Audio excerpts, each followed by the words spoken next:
Colosenses, capítulo 1, versículo 24. Si me pueden acompañar a leer este pasaje. Ahora me alegro en medio de mis sufrimientos por ustedes y voy contemplando en mí mismo lo que falta de las aflicciones de Cristo en favor de su cuerpo, que es la iglesia. De esta llegué a ser servidor según el plan de Dios. Me encomendó para ustedes. ¿Cuál era el plan? El dar cumplimiento a la palabra de Dios, anunciando el misterio que se ha mantenido oculto por siglos y generaciones, pero ahora se ha manifestado a sus santos. A estos Dios se propuso dar a conocer cuál es la gloriosa riqueza de este misterio entre las naciones, que es Cristo en ustedes, la esperanza de gloria.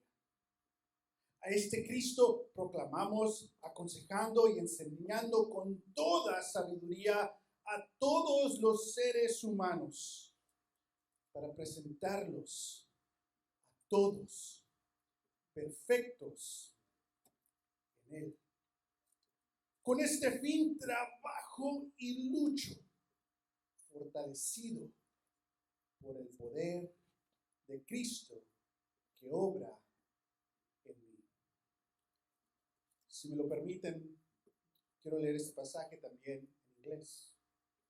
Now I rejoice in what I am suffering for you, and I fill up in my flesh what is still lacking in regards to Christ's afflictions, for the sake of his body, which is the church.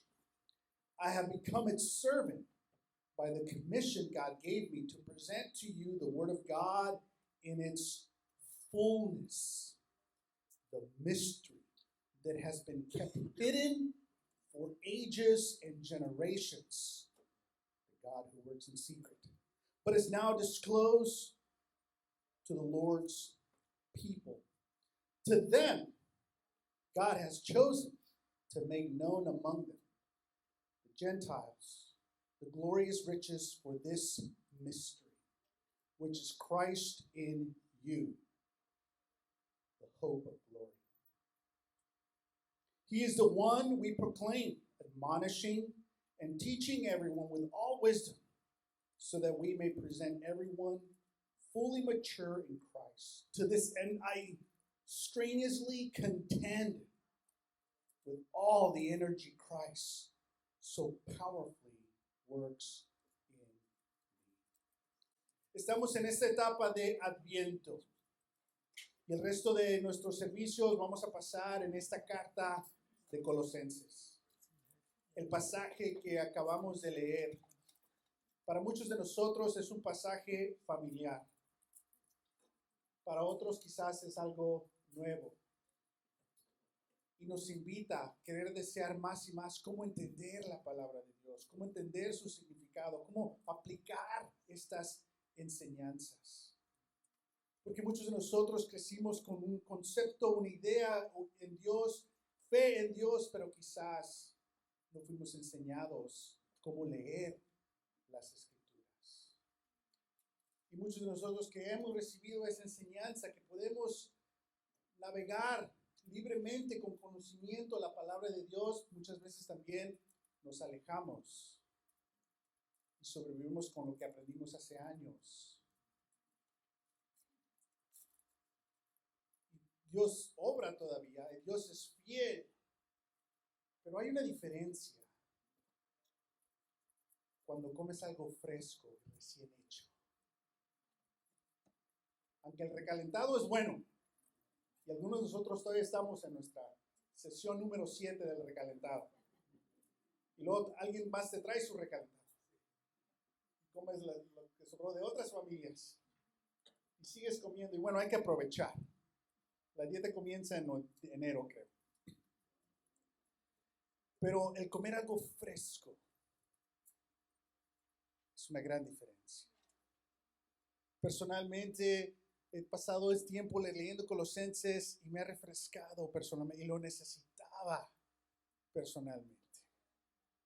Necesitaba leer esas escrituras, necesitaba este enfoque y hay cosas que Dios ha hecho en mi corazón que no lo puedo hacer por mi propia cuenta. Es un regalo, como el sentir ánimo, como el tener esperanza, como el tener energía, como el ver cosas de la manera positiva, como ver a Dios presente. Nada ha cambiado, ninguna circunstancia ha cambiado.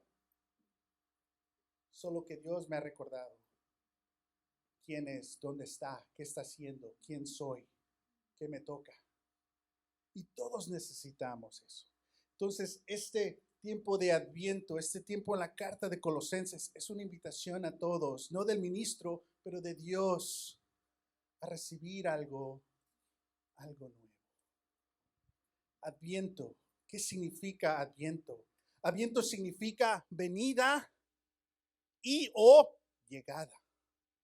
Adviento es una temporada de formación espiritual. Es decir, que celebramos el primer Adviento, la primera venida, la llegada, la revelación de Dios en ser humano, Cristo, el nacimiento de Jesús. Pero al mismo tiempo anticipamos el segundo Adviento, la culminación del reinado del Rey.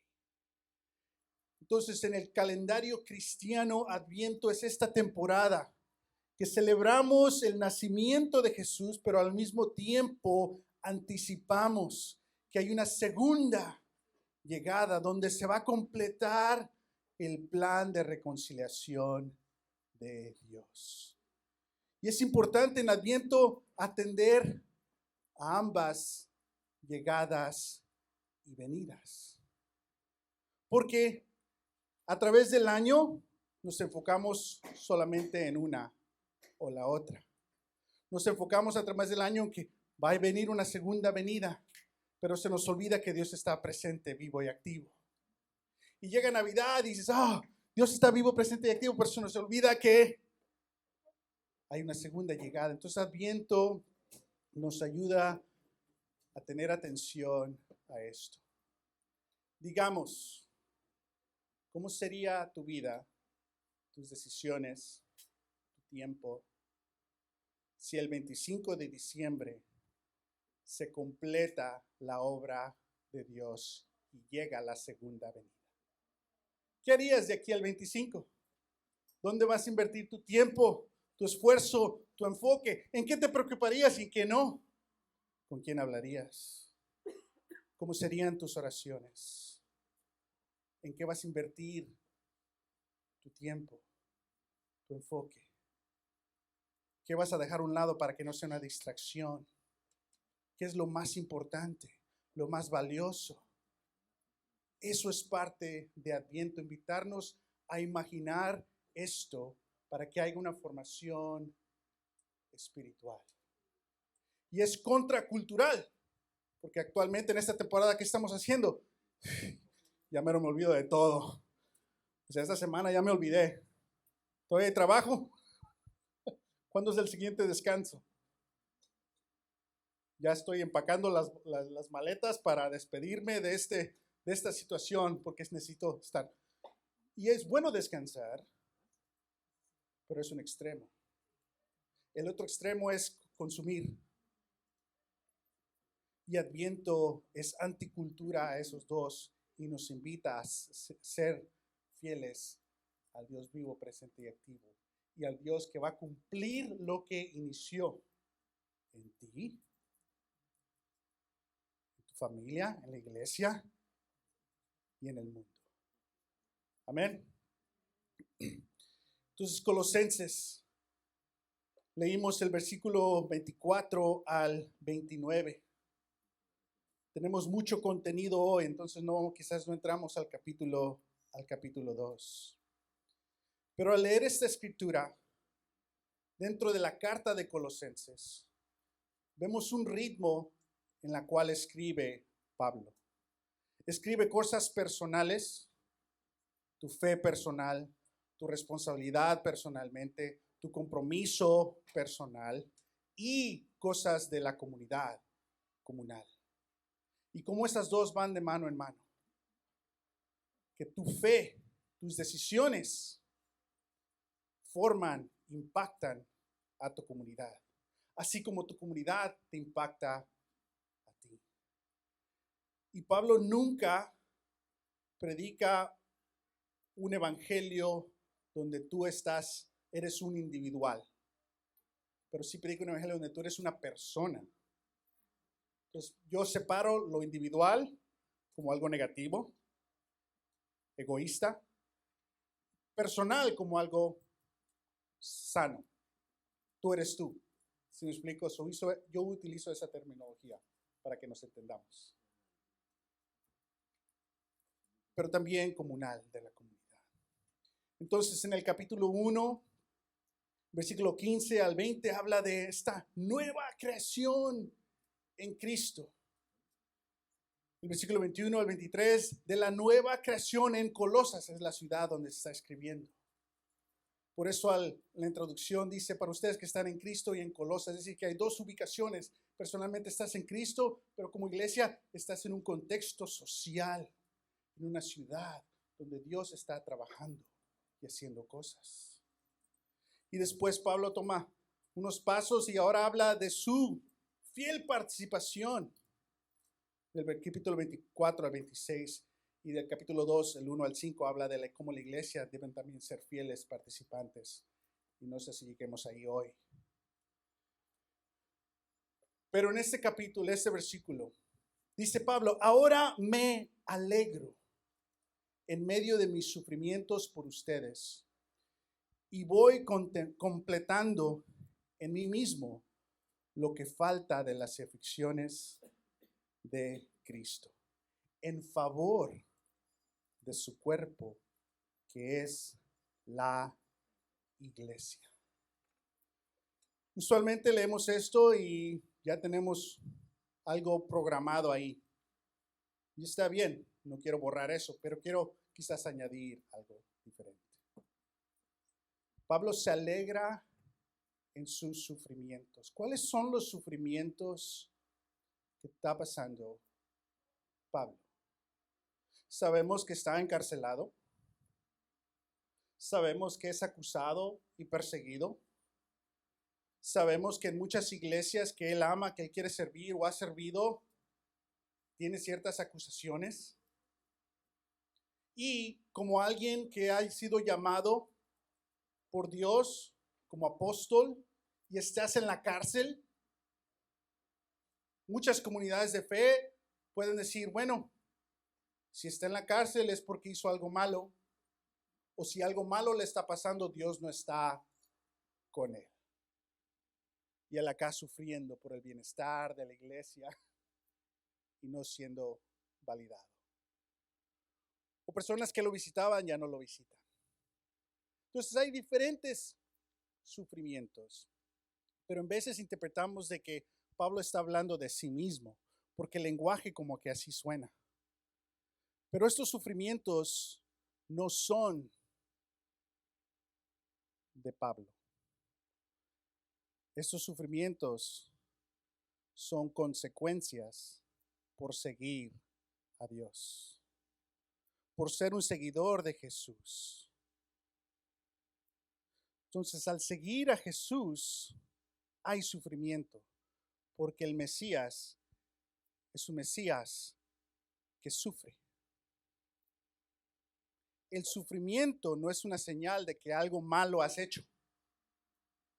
El sufrimiento por hacer el bien es una señal de que Dios está vivo, presente y activo. Entonces Pablo tiene una perspectiva diferente del sufrimiento. No lo interpreta como un individuo. Ay, mira lo que estoy sufriendo yo por ustedes. Aunque así lo escuchamos. Lo que él está diciendo es, Dios es un Dios que está trabajando en el mundo Y Dios sufre porque Dios es acusado, Dios es rechazado, Dios es humillado, Dios es abandonado, Dios es traicionado. Y al yo seguir a Dios, sufro estas cosas por consecuencia. Porque amigos que venían ya no vienen. Personas que amaban a Dios ya no están. ¿Sí me explico? Entonces Él está sufriendo, no por algo que Él está haciendo, está sufriendo por lo que Dios hace. Y esto cambia la perspectiva. ¿Por qué? Porque es necesario que veas y discernas la presencia de Dios en tu vida. Entonces es muy diferente. Y esto es parte de la bendición que Pablo tiene al escribir esta carta. Les está diciendo, hay un misterio que se ha revelado entre ustedes. Y hay una gloriosa riqueza que ustedes tienen. Entonces, Pablo los está ayudando a descubrir la presencia de Dios. Y al descubrir la presencia de Dios, interpretan diferente lo que están sufriendo. ¿Sí me explico? Sin ver la presencia de Dios, tu sufrimiento te lleva a tener conclusiones que te pueden alejar de Dios. Entonces la importancia de ver, discernir la presencia de Dios. Y después dice, completando en mí mismo lo que falta de las aflicciones de Cristo. Suena como que el sacrificio de Cristo no fue suficiente, como que todavía falta algo. Pero aflicciones es una palabra diferente a sufrimientos. Aflicciones no tiene una referencia a lo que sufrió Cristo. Nunca se utiliza esa frase en la narrativa de la cruz. Aflicciones es que, de nuevo, es una extensión cuando eres un seguidor de Dios. Entonces le das bienvenida a diferentes retos y aflicciones porque son parte de la vida de Dios. ¿Qué sufrimientos trae a tu vida al seguir a Jesús? ¿Qué aflicciones son extensión de tu fidelidad a Dios? ¿Cómo sufres tú? ¿Cómo interpretas tu sufrimiento? Ahora, cuando pensamos en sufrimiento, lo primero que se nos viene a la mente, Pablo está en la cárcel, ¿qué? Persecución. Y tú dices, a mí ni me han perseguido en años. Y los que me persiguieron ya me aman, ya les caigo bien. O sea, y pensamos que persecución es lo único sufrimiento. No, tú sufres por hacer el bien constantemente. Actualmente en tu vida hay un sufrimiento porque tú eres fiel a Dios. El no mentir en tu trabajo. Porque si mientes te puede, pero ya no eres una persona que manipula. ¿Y qué pasa? Sufres consecuencias por hacer el bien. Amas incondicionalmente o eres llamado a amar y eres llamado a perdonar. Eso requiere y trae sufrimiento. El perdonar a alguien que te ha herido trae sufrimiento. Y en ese sufrimiento, si no interpretamos la presencia de Dios, sientes como que alguien todavía te está haciendo daño. No, estás sufriendo porque Dios te está sanando, llevándote al perdón. Entonces, los sufrimientos no solo es persecución, pero también sufrimos pérdidas, seres queridos. Sufrimos económicamente. Otra ofrenda, hay un cierto sufrimiento ahí. ¿Se quedan los fondos aquí o se los mandamos a las iglesias de México y Centroamérica? ¿Qué hacemos? Hay sufrimiento ahí. Entonces hay diferentes sufrimientos y la idea aquí es discerna tu sufrimiento y entiende el por qué lo estás sufriendo. El amor incondicional, los padres por sus hijos e hijas y las decisiones que están tomando, navegando su vida. Hay sufrimiento ahí. ¿Qué opción tienes? Voy a ignorarlo, todo está bien. No, voy a preocuparme, yo tengo ansiedad y a rescatarlos de todo. Tampoco.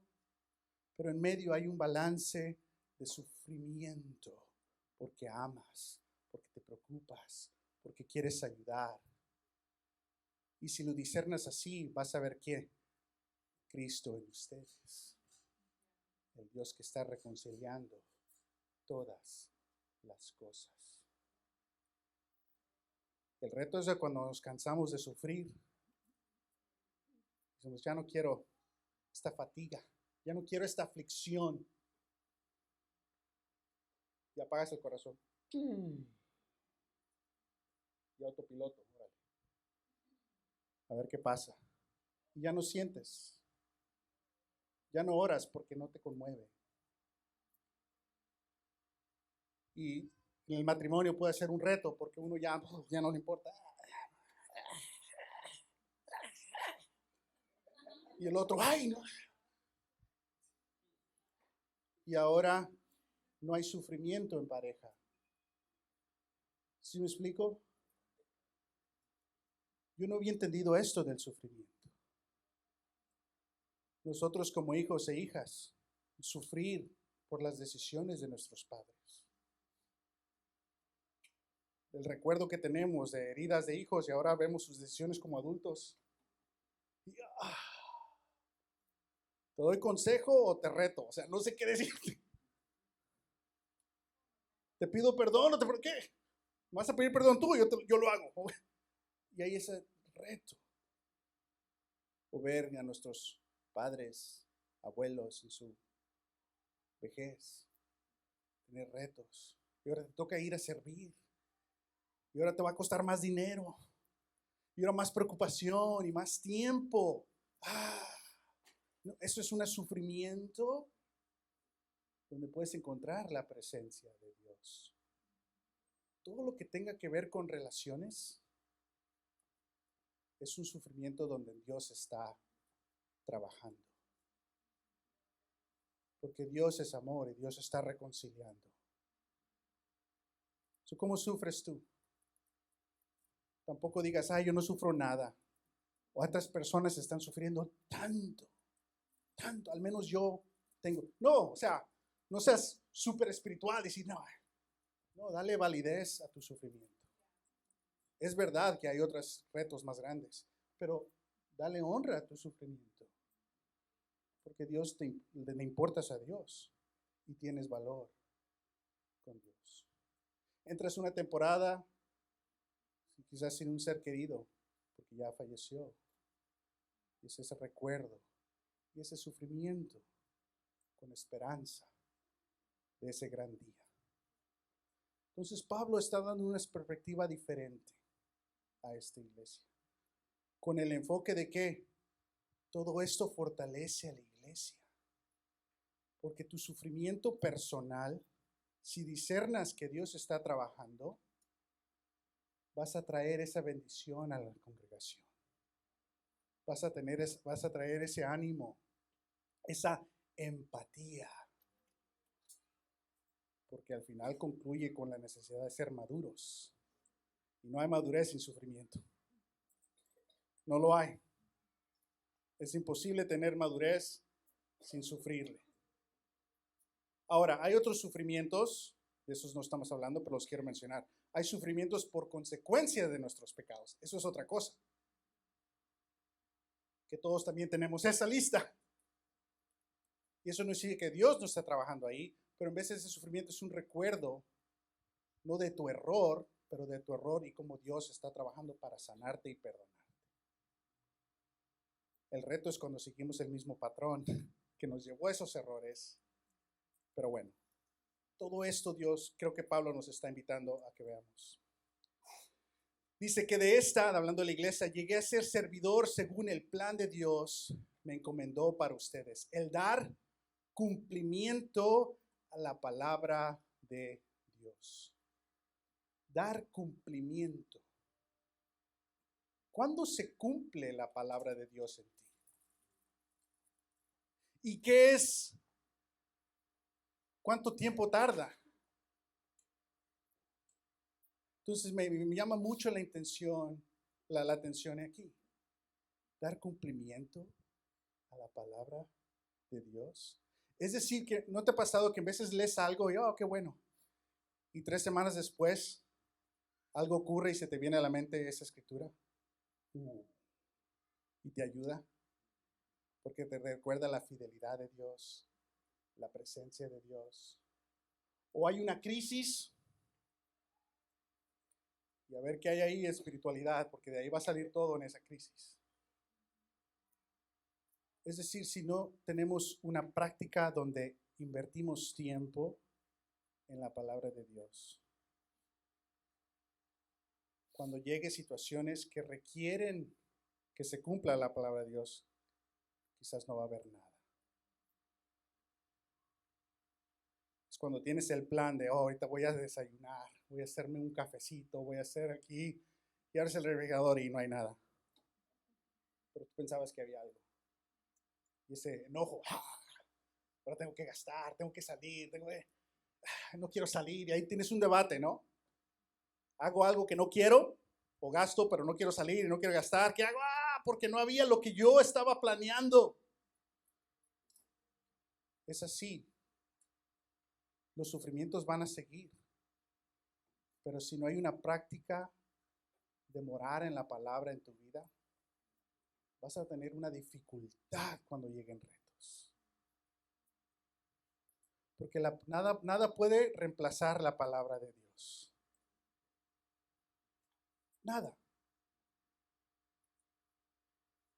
Entonces, ¿cómo debemos tener una práctica de lectura? Y dejar de decir, es que a mí no me gusta leer. Puedes leer 5 versículos en un día y recibir riquezas. Riquezas. Y más si lo haces constantemente. Riquezas.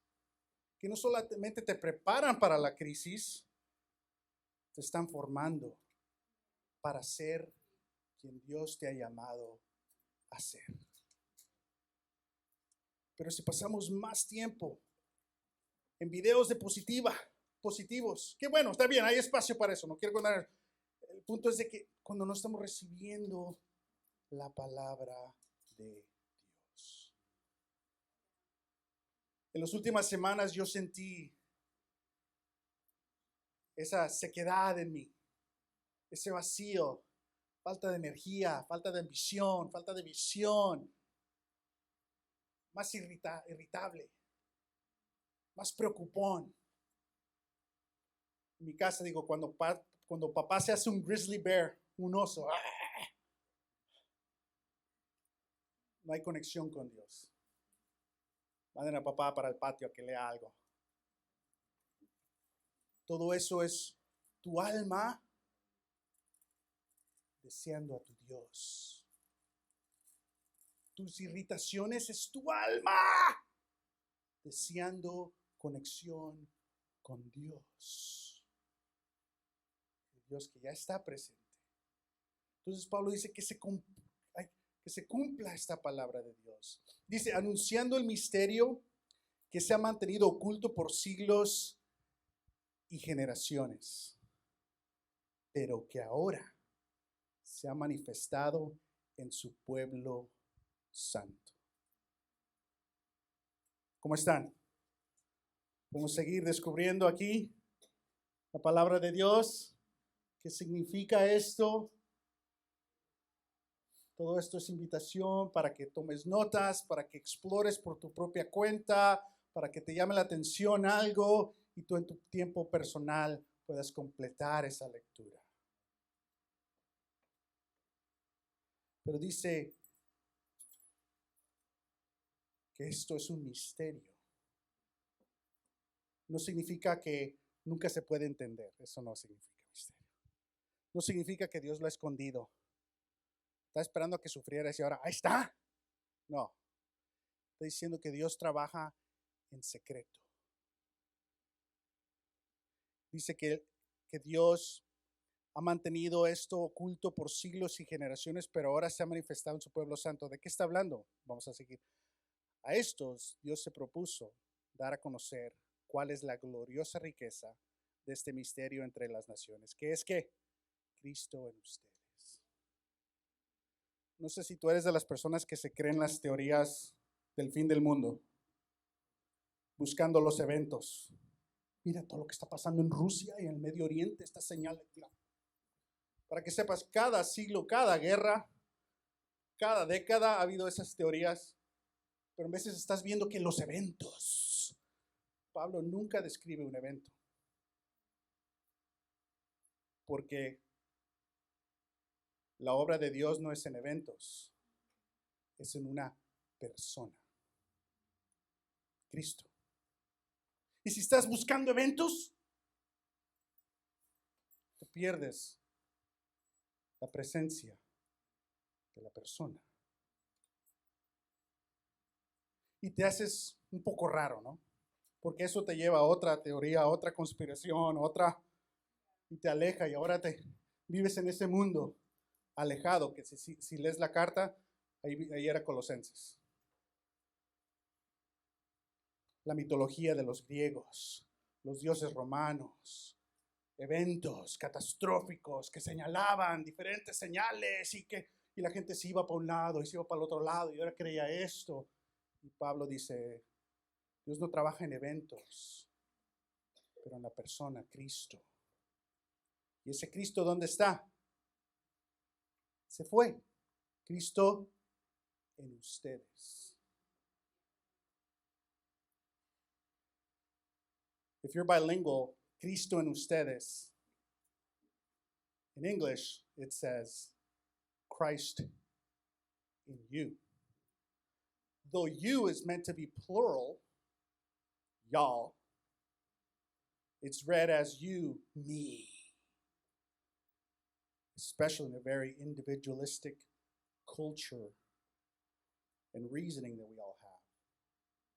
So you shrink Jesus down to a personal, inward servant. And then you're longing for community. But everyone's processing a personal God, not the personal and communal God.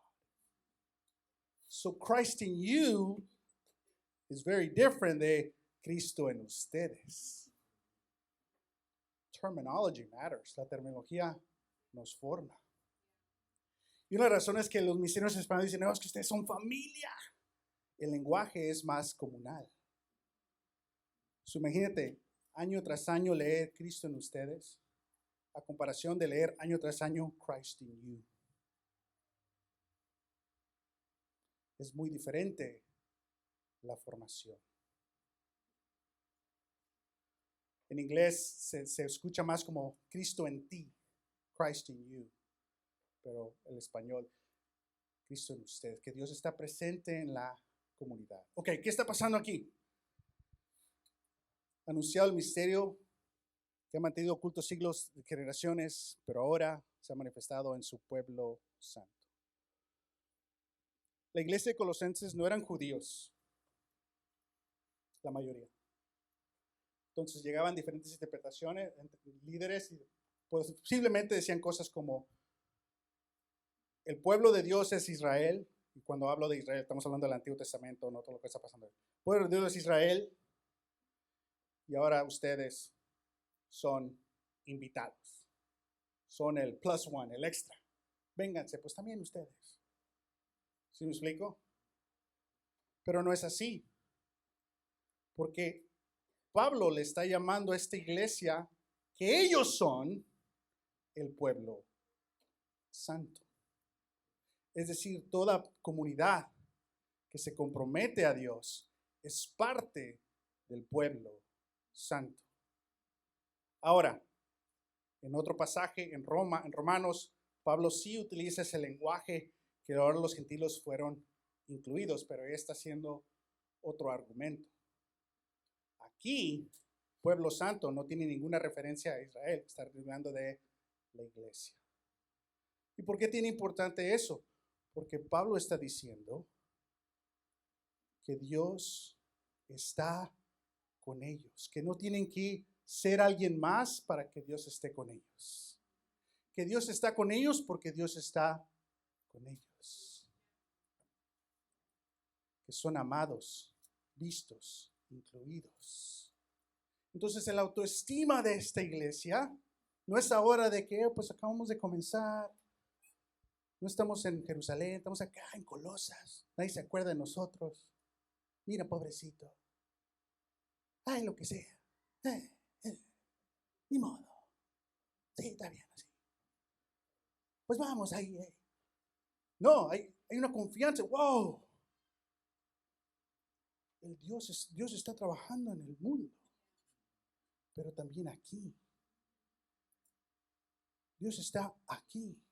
Entonces cambia la autoestima, cambia los sufrimientos personales, cambian los sufrimientos y las tensiones de la comunidad. ¿Y ahora qué? Hay una alegría porque se ve a Dios vivo, presente y activo ahí. Y no solo eso, está diciendo que Dios que se propuso, quiere decir que desde el principio Dios deseó revelarse, salvar a esta comunidad en Colosas o en Orange County o Long Beach si vienes de allá o de Irvine o de donde vengas. Entonces, wow, Dios se propuso, no fue como extra. Ya salvé a Israel y ahora pues hay un poquito extra, vénganse, ahí están las sobritas. No, Dios se propuso salvarlos. Dios se propone salvarte a ti. Dios desea salvarte a ti.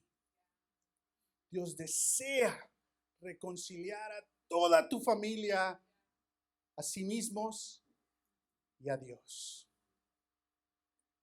Dios se propone estas cosas. Y Pablo dice, wow, Dios está haciendo esto ahora, no lo que va a hacer después, lo está haciendo ahora. Y por eso, al final dice, toda esta energía, me desgasto. Bueno, ahorita vamos a llegar ahí, me adelanto.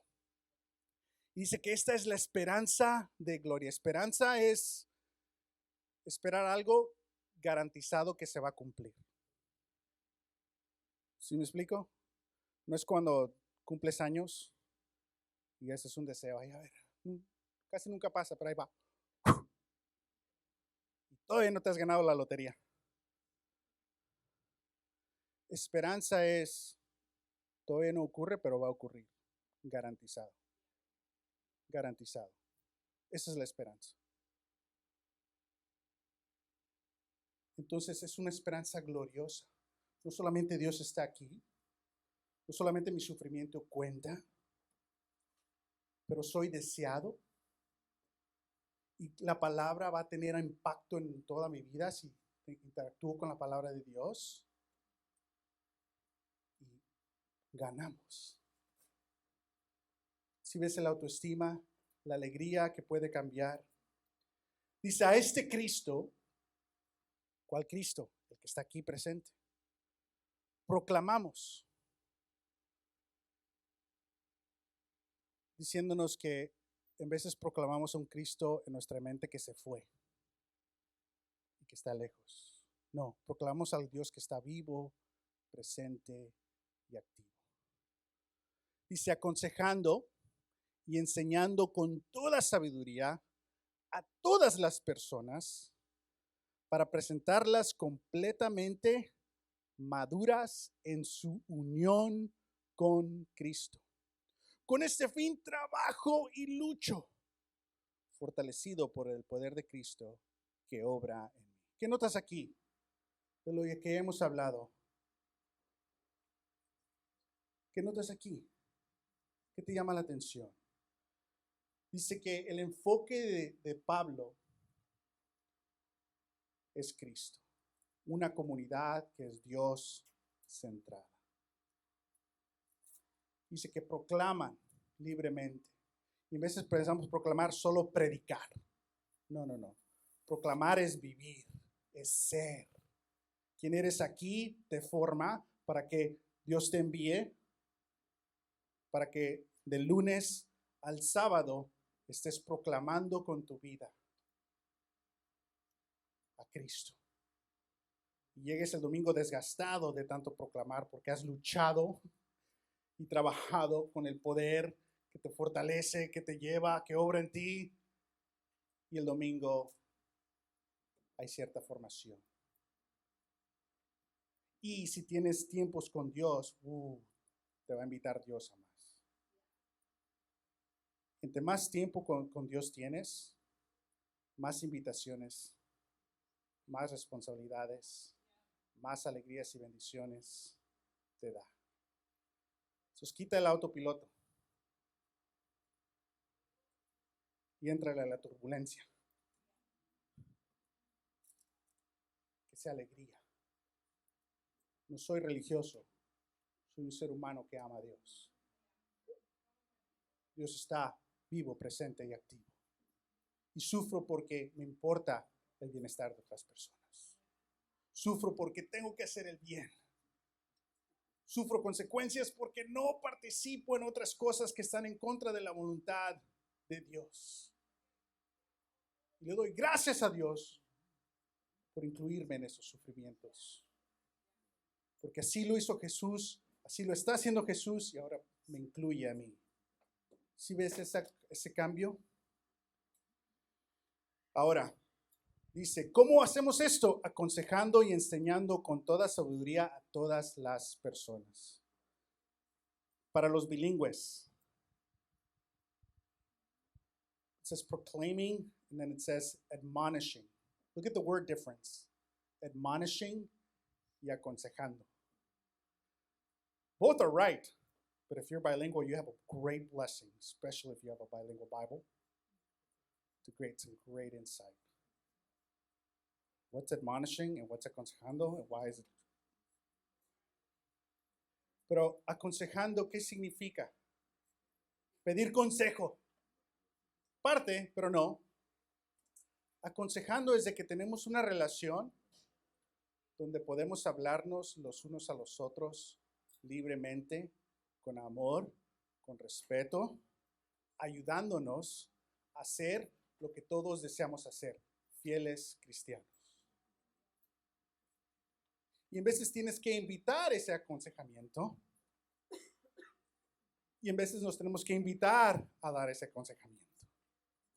El reto es de cuando, como se dice en mi rancho, cuando la gente es sentida.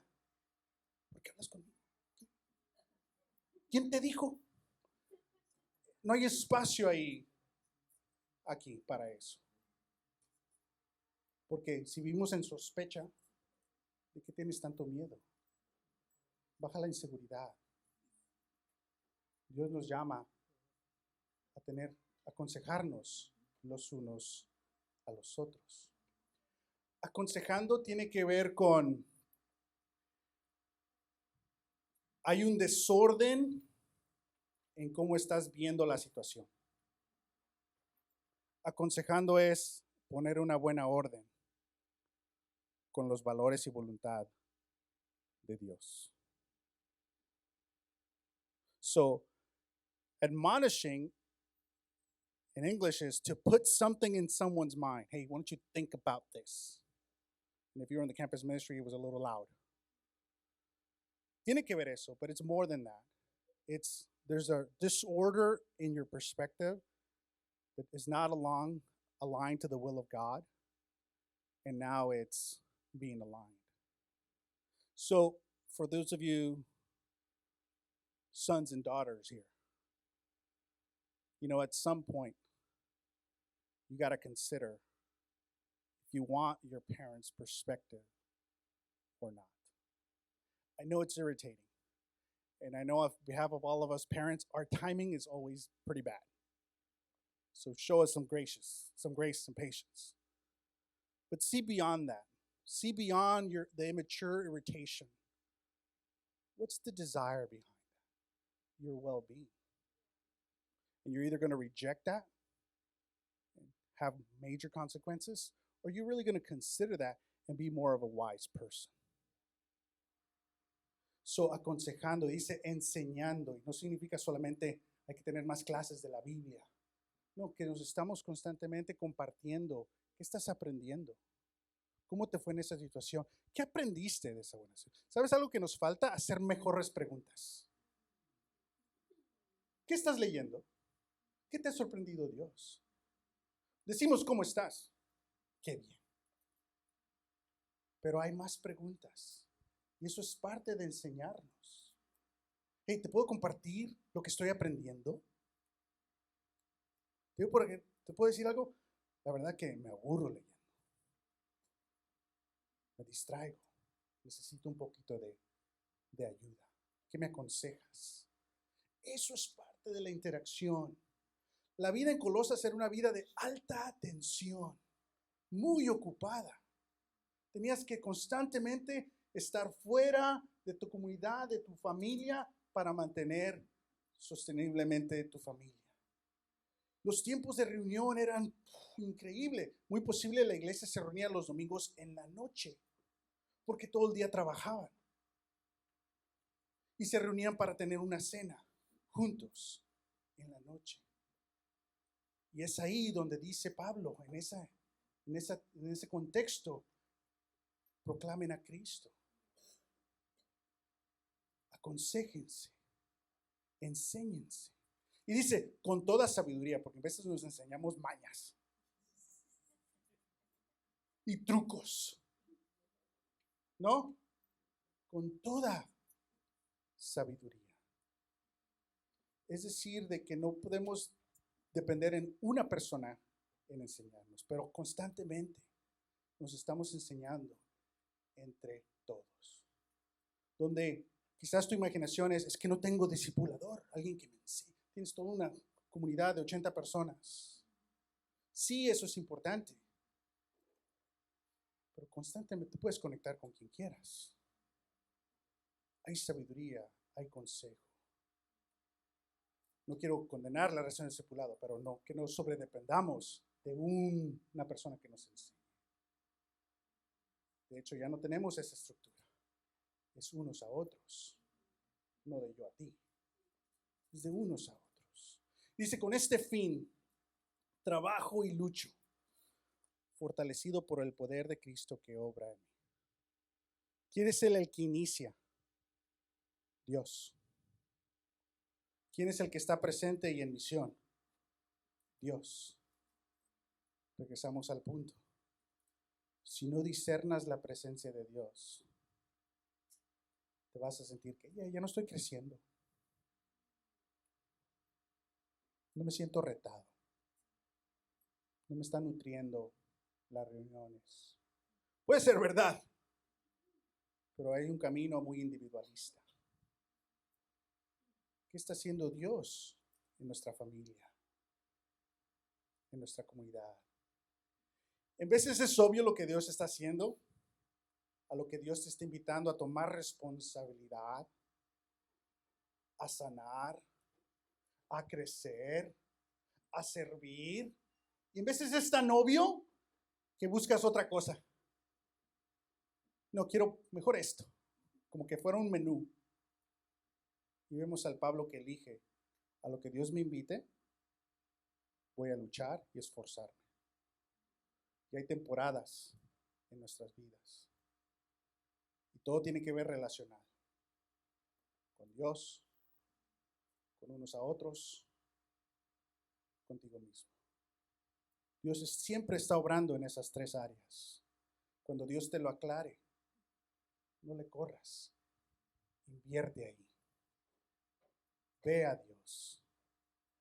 Crece ahí. No significa que no tienes tiempo para otras cosas, pero este es tu enfoque. Cuando nuestros matrimonios en veces llegan a etapas de crisis, es normal.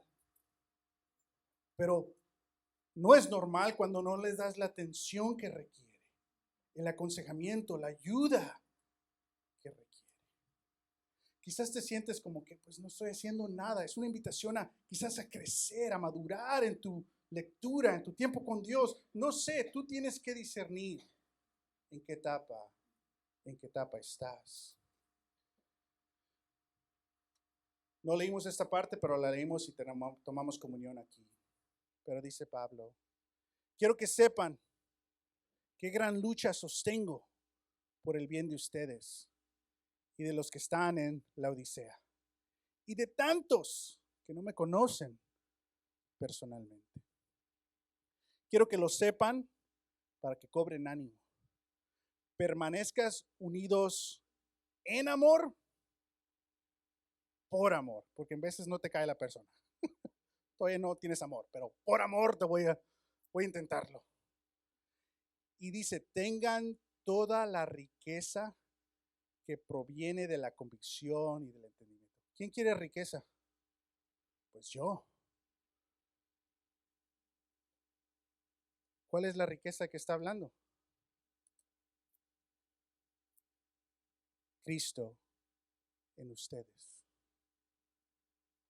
Ya tienes la presencia de Dios aquí. Ya tienes la riqueza de que fuiste llamado. Ya tienes la riqueza de que no sufres solo y sin propósito.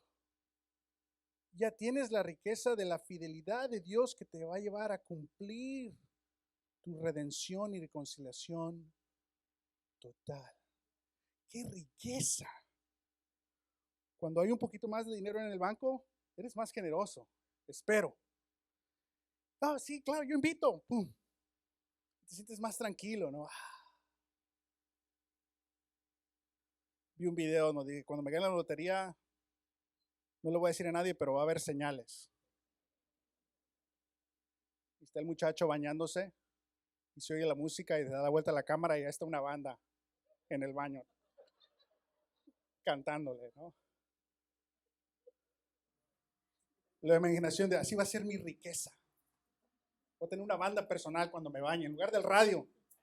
¡Pum! Ahí está, va a haber señales. ¿Cuál es nuestra riqueza? ¿Cuál es tu riqueza? Dios te ama. Dios está contigo. Dios está con ustedes. ¿Qué más riqueza hay?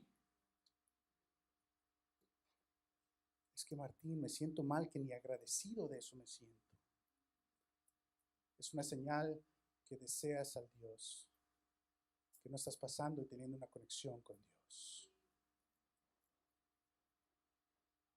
O quizás que tu sufrimiento te está desgastando en lugar de interpretar la presencia de Dios en ese sufrimiento.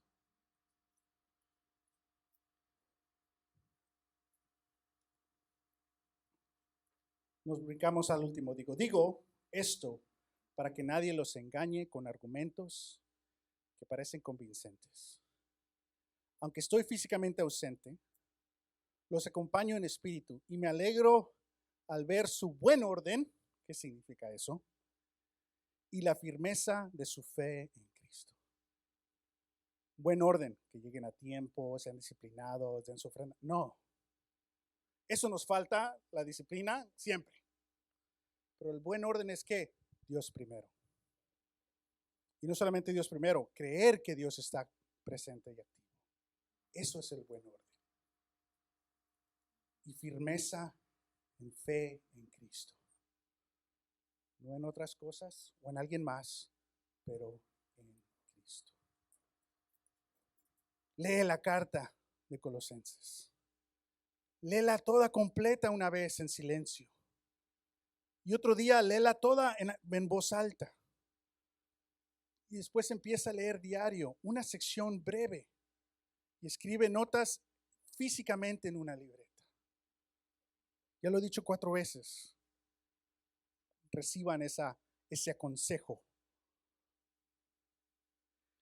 Inicia el día dándole gracias a Dios y termina el día dándole gracias a Dios.